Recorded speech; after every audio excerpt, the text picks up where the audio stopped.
Hello, dear listeners. Today is the start of the two-part mid-season finale for Retrostatic Radio proper. And before we get into the oddity that is Alice in Wonderland, we here at RSR just truly want to say that we are grateful to all of you listening at home, at work, or wherever you listen. Without you, Season 2 would not have happened at all, even if we did take a 2-year hiatus in between. So from the bottom of our hearts, thank you. And we hope that you're entertained by tonight's show, all that we have done before, and all that we will do in the future. But now, to not gild the lily, let us begin this classic tale. Alice in Wonderland. A fairy story of the 19th century. A bit of gossamer flimsy. A fantasy for children. Alice, a fairy story peopled with human beings, animals that talk like men. Do they mirror men who act like animals? I do not know. It was merely written as a simple story about a little girl for a little girl by a middle-aged man. Half the world has, for 72 years, called it childish nonsense. The other half, significant social satire. To me, it has always been simply Alice's Adventures in Wonderland.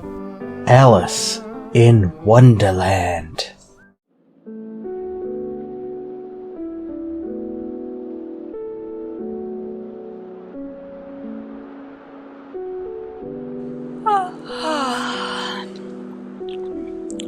Alice, don't fidget so. I beg your pardon, sister, but it is so very dull today. Isn't it tea time yet? Not quite. We'll go into tea when I finish the chapter I'm reading. Oh! Why don't you go and pick some daisies or something? Oh, it's so dreadfully dull picking daisies. Sister, look! Down there in the grass. A white rabbit. Sister, he has a waistcoat on. And look, he's taking a watch out of it. Oh, Alice, please. I'm trying to finish this. Stop with that nonsense. Oh dear, I shall be late. Sister, did you hear that? Hear what, Alice? The rabbit. He looked at his watch and then spoke. Alice, curb your imagination.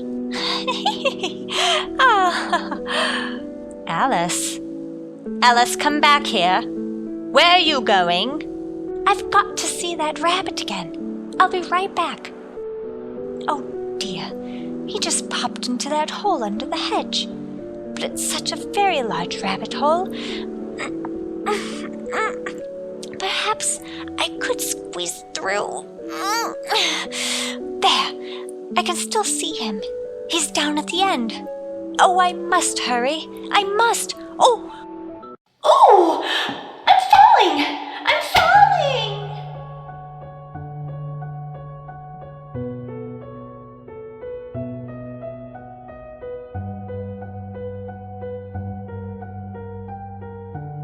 Falling down what seemed to be a very deep well. Either the well was very deep, or she fell very slowly, for she had plenty of time to look about her and notice that the sides of the well were filled with cupboards and bookshelves. After such a fall as this, I shall think nothing of tumbling downstairs. Why, I wouldn't say anything about it, even if I fell off the top of the house. Which is very likely true. Down, down, down. Alice became very drowsy, and she had almost fallen asleep when... Oh, gracious, I've landed. I ought to be hurt, but I don't seem to be. Now, where is the white rabbit? Oh, there he goes. Oh, my ears and whiskers, how late it's getting. He's turned the corner of the passage. Oh, I mustn't lose him. But when Alice turned the corner, the rabbit was no longer to be seen. She found herself in a long, low hall, with doors all around it, all locked. In the middle was a little 3-legged table of solid glass, but nothing on it but a tiny golden key. Alice tries the key in the various doors of the hall, but either the locks are too large or the key is too small. Now she sees a little door about 15 inches high. She tries the little golden key in the lock and it fits! Alice is opening the door. Now she's kneeling to look through the passage. It leads to a lovely garden, but she can't even get her head through the doorway. And even if my head would go through, it would be of very little use without my shoulders. Oh, how I wish I could shut up like a telescope. I think I could, if I only knew how to begin. Alice is returning to the table now. She's looking for another key, or perhaps a book of rules for shutting people up like telescopes. She doesn't find either, but there is a little bottle there. Which certainly wasn't here before. Around the neck of the bottle is a paper label with the words, "Drink me," beautifully printed out in large letters.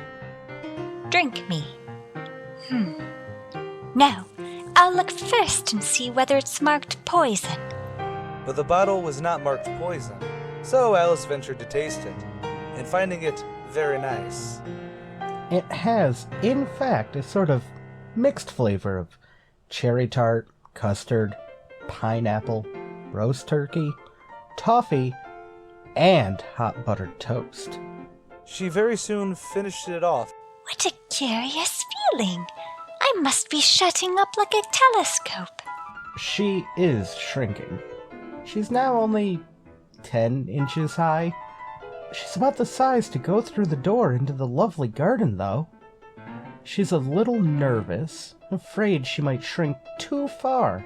It might end, you know, in my going out altogether, like a candle. I wonder what I should be like then. Fortunately, nothing more happened, but alas for poor Alice, she had left the little golden key on the table, and though she could see it quite plainly through the glass, she was now much too small to reach it. Soon, her eyes fell on a little glass box that was lying under the table. She opened it and found in it a very small cake, on which the words "Eat me" were beautifully marked in currants. Well, I'll eat it, and if it makes me grow larger, I can reach the key, and if it makes me grow smaller, I can creep under the door. So either way, I'll get into the garden, and I don't care much which happens. Nom nom. Which way? Which way? She's holding her hand on the top of her head to feel which way she's growing. Curiouser and curiouser. She is surprised and quickly forgets to speak good English. Now I'm opening out like the largest telescope that ever was. Goodbye, feet. Ouch. Her head strikes against the roof of the hall. She's now more than 9 feet high. She takes up the little golden key and hurries off to the garden door. Poor Alice. It was as much as she could do, lying down on one side, to look into the garden with one eye. But to get through the little door was more hopeless than ever. So she sat down and began to cry again.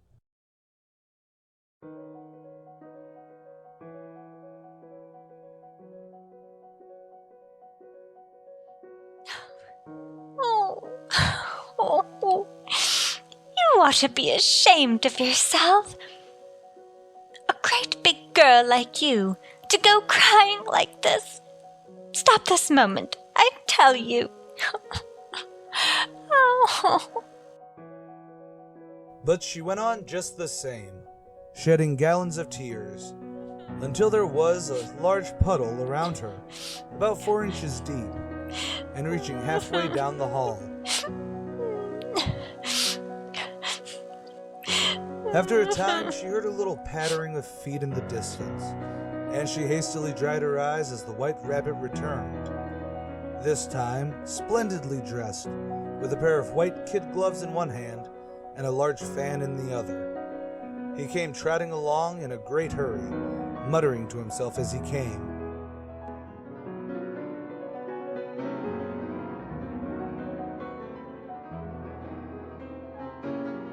Oh, the Duchess, won't she be savage if I keep her waiting? If you please, sir. Oh, my ears and whiskers. Stop! You've dropped your gloves and your fan. Oh, my ears and whiskers. Oh. And the White Rabbit was gone. Alice took up the fan and gloves, and, as the hall was very hot, she started to fan herself.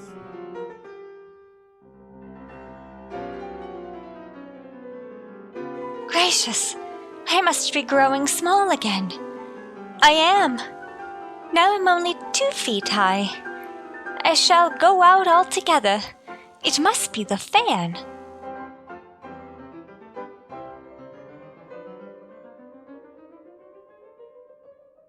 Oh, that was a narrow escape. If I hadn't dropped that fan, it would have been the end of me. Oh, but now I'm small enough to get through that door.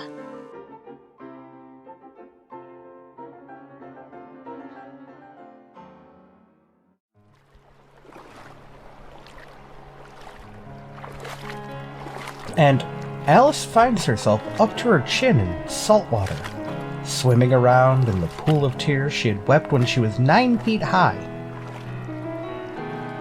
Oh, I wish I hadn't cried so much. I shall be punished for it now, I suppose, by being drowned in my own tears. That will be a queer thing, to be sure.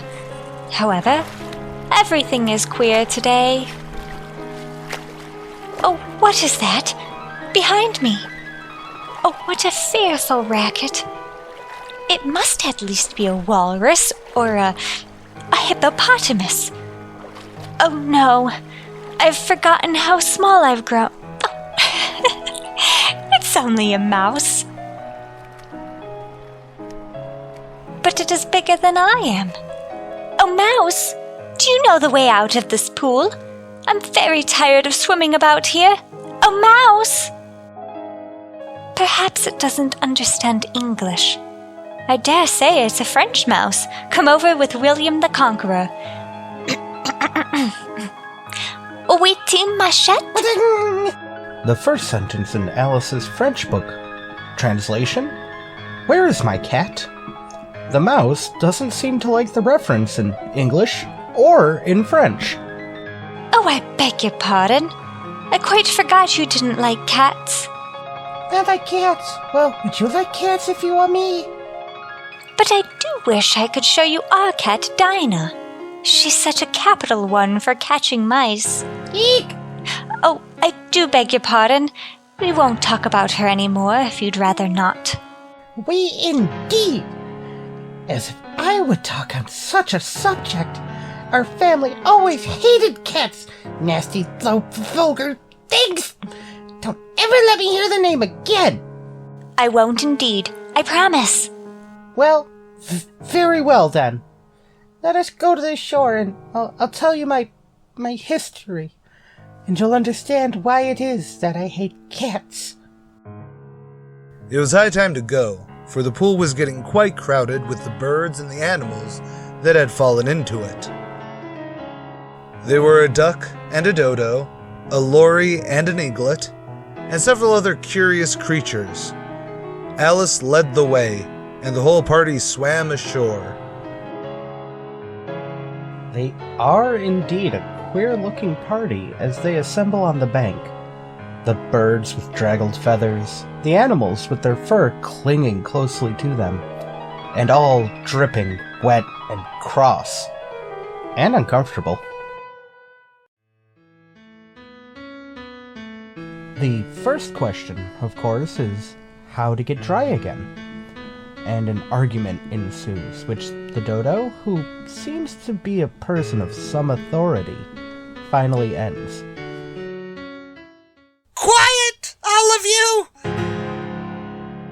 If you really want to get dry, then the best way is a caucus race. What is a caucus race? Why, the only way to explain it is to do it!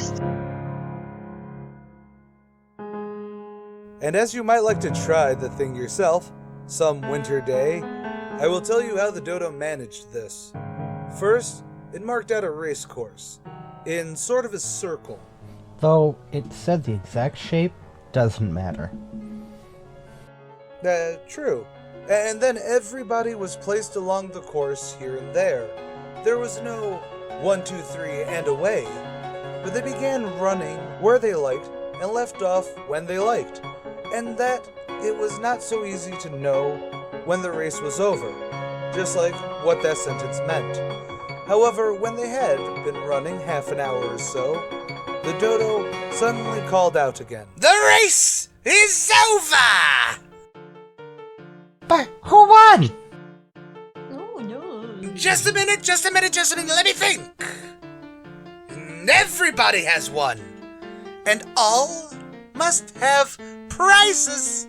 Oh, no. But who's given these prizes? Why, she is, of course. Me? Yes, you. Alice had no idea what to do, and in despair put her hands in her pocket and pulled out a box of candy Luckily, the salt water had not gotten into it. and handed them around as prizes. There was exactly one apiece all around. But she must have a prize herself, you know. Of course. What else have you got in your pocket, little girl? Only a thimble. Hand it over here! Thank you. We beg your acceptance of this, our most elegant thimble. And now, while we eat our prizes... I can't eat my prize. It's a thimble. Oh! My stomach! Help! I'm choking! Help! Some of you. Pat us back.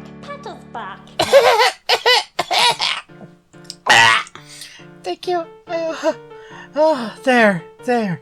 That's better. I can't taste mine. It's too small. I'm terribly sorry. It's the best I could do. Oh, Mouse, you promised me, you know. Promised? Promised what? To tell me your history and why you hate you know what.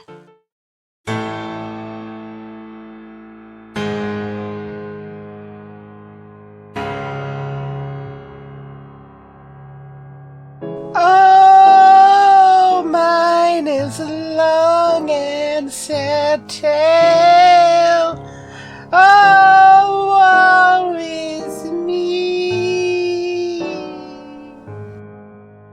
I can see it's a long tale, oh Mouse, but why is it sad?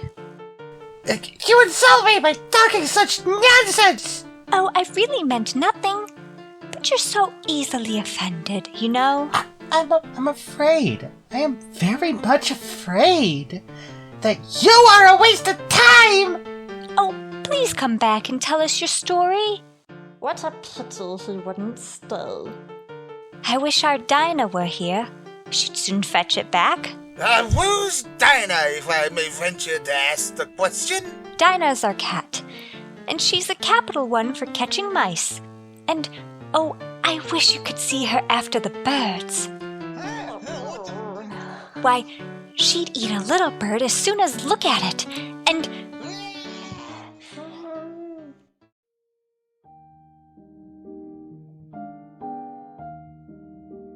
Oh, I wish I hadn't mentioned Dinah. Nobody seems to like her down here, and I'm sure she's the best cat in the world. Oh, my poor Dinah. I wonder if I shall ever see you anymore. Oh, there's no sort of use in crying about it. I shall never get out of here unless I set about growing to my right size again. But the great question is, how? Suddenly, Alice noticed a large mushroom growing near her, about the same height as herself, and on top of it, a large blue caterpillar was sitting with his arms folded, quietly smoking a long hookah. The caterpillar took a languid time about noticing Alice. And who are you?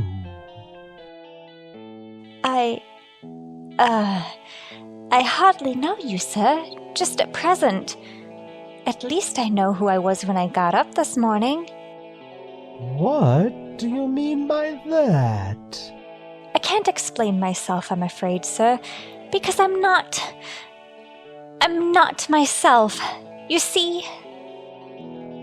I don't see. I'm afraid I can't put it more clearly, for I can't understand it myself to begin with, and being so many different sizes in a day is very confusing. It isn't. If you change as much as I have today, you'd feel a little queer, too. Not a bit. Well, perhaps your feelings are different, but it feels very queer to me. You? Well, who are you? I think you ought to tell me who you are first. Why? Oh, I'm afraid we're not getting anywhere at all. Come back here.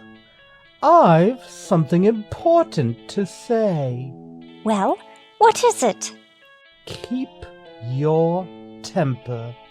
Is that all? Yes. Good day to you, my dear. But... One side will make you grow taller. The other side will make you grow shorter. One side of what? The other side of what? The mushroom, obviously. Now, how can he tell which are the two sides of the mushroom when it's perfectly round? Oh, maybe if I stretch my arms around as far as they can go and break off a bit of the edge with each hand. There. And now, which is which? I guess I'll try the right-hand piece first.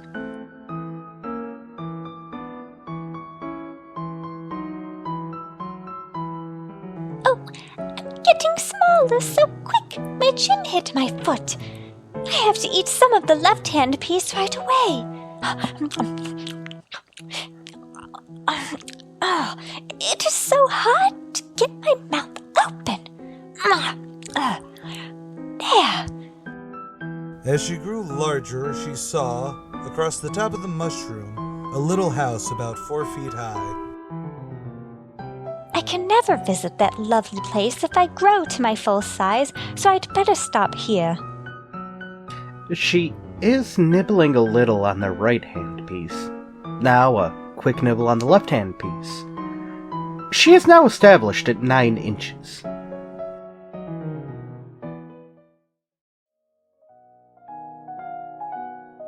As she approached the house, a fish, dressed in a footman's livery, came running out of the woods and rapped loudly on the door. It was opened by another footman, also in livery, who was really a frog. Alice crept behind a bush to listen as the fish footman presented a great letter nearly as large as himself.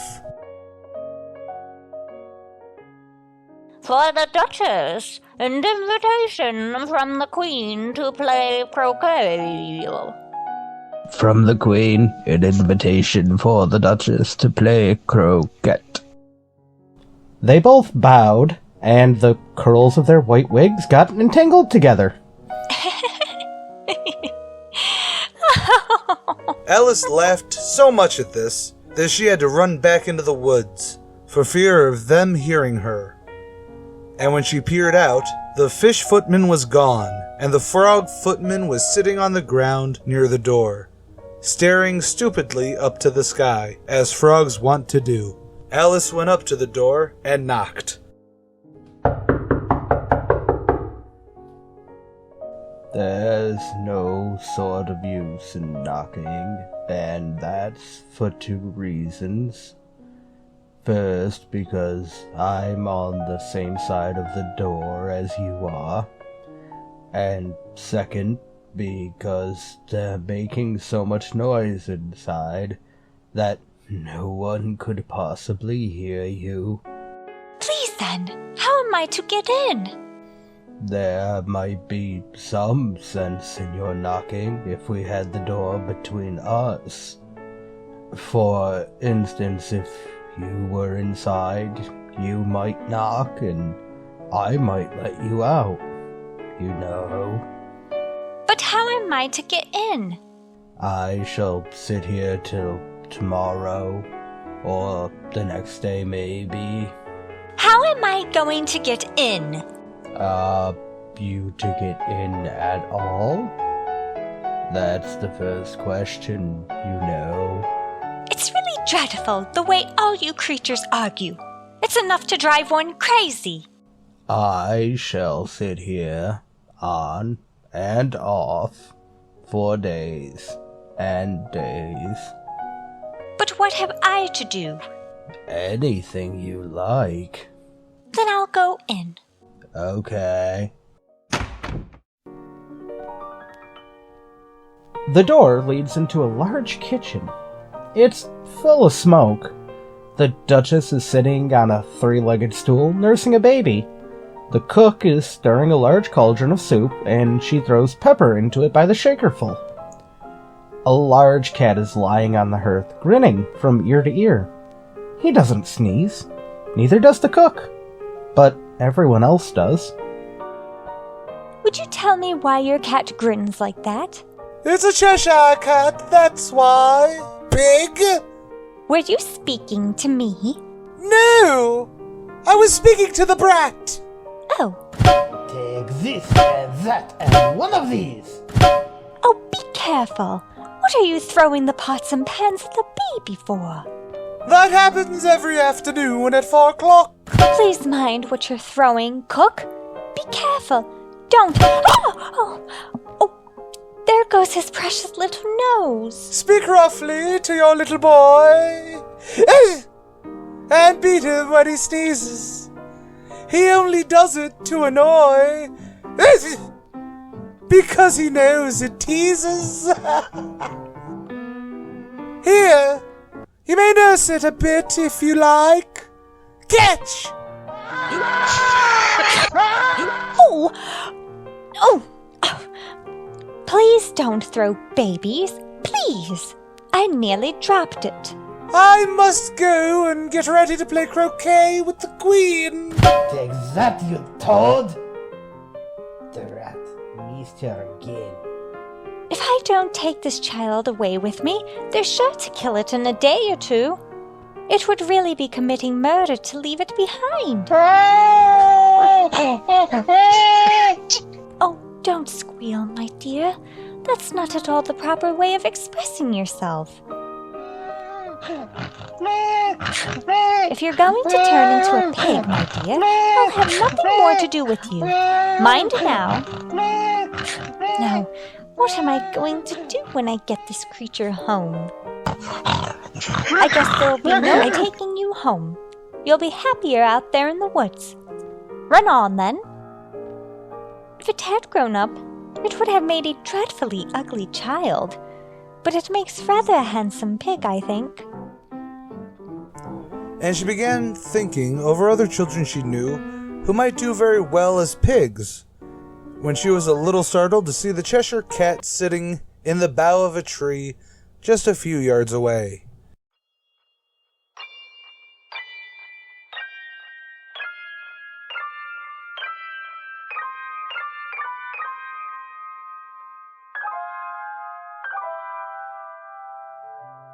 Hello, Cheshire Puss. Would you please tell me which way I ought to go from here? Oh, that depends a good deal upon where you'd want to go. I don't care where. Oh, then it doesn't matter which way you go. What sort of people live round here? That direction over there lives a hatter. this direction over here lives a March Hare. Visit either. Both are mad. But I don't want to go among mad people. Oh, that can't be helped. We're all mad here. I'm mad, and you're mad. How do you know I'm mad? Oh, you must be, or you wouldn't have come here. Do you play croquet with the Queen today? I should like it very much, but I haven't been invited yet. Oh, you'll see me there.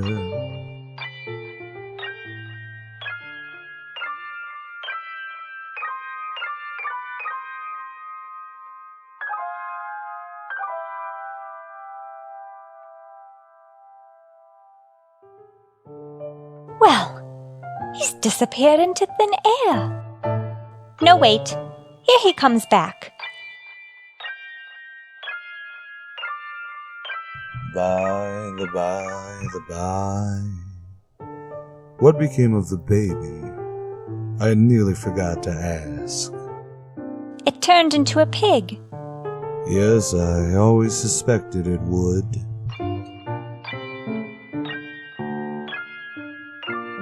I wonder if he's disappeared for good now. Well, who shall I go to visit? I've seen hatters before, so I imagine the March Hare will be the most interesting, and since this is May, it won't be raving mad. At least not so mad as it was in March.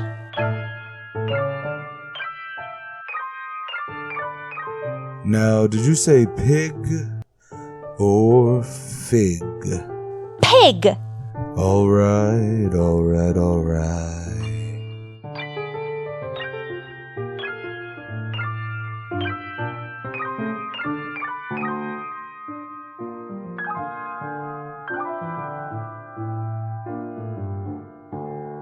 This time it vanished quite slowly, beginning with the end of the tail and ending with the grin, which remained some time after the rest of it had gone.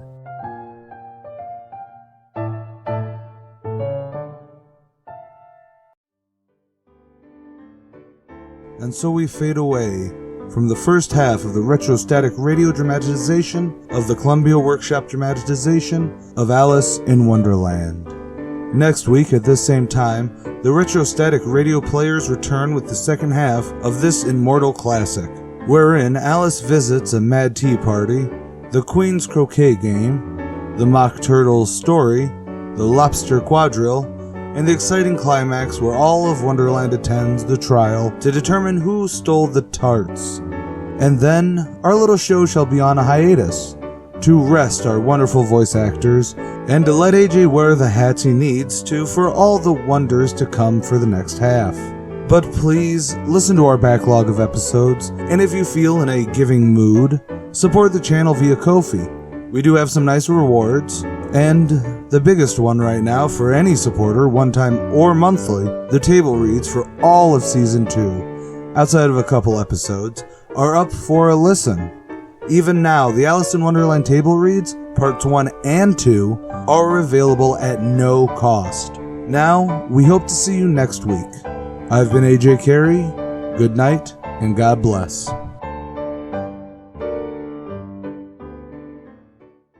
You're watching Retrostatic Radio.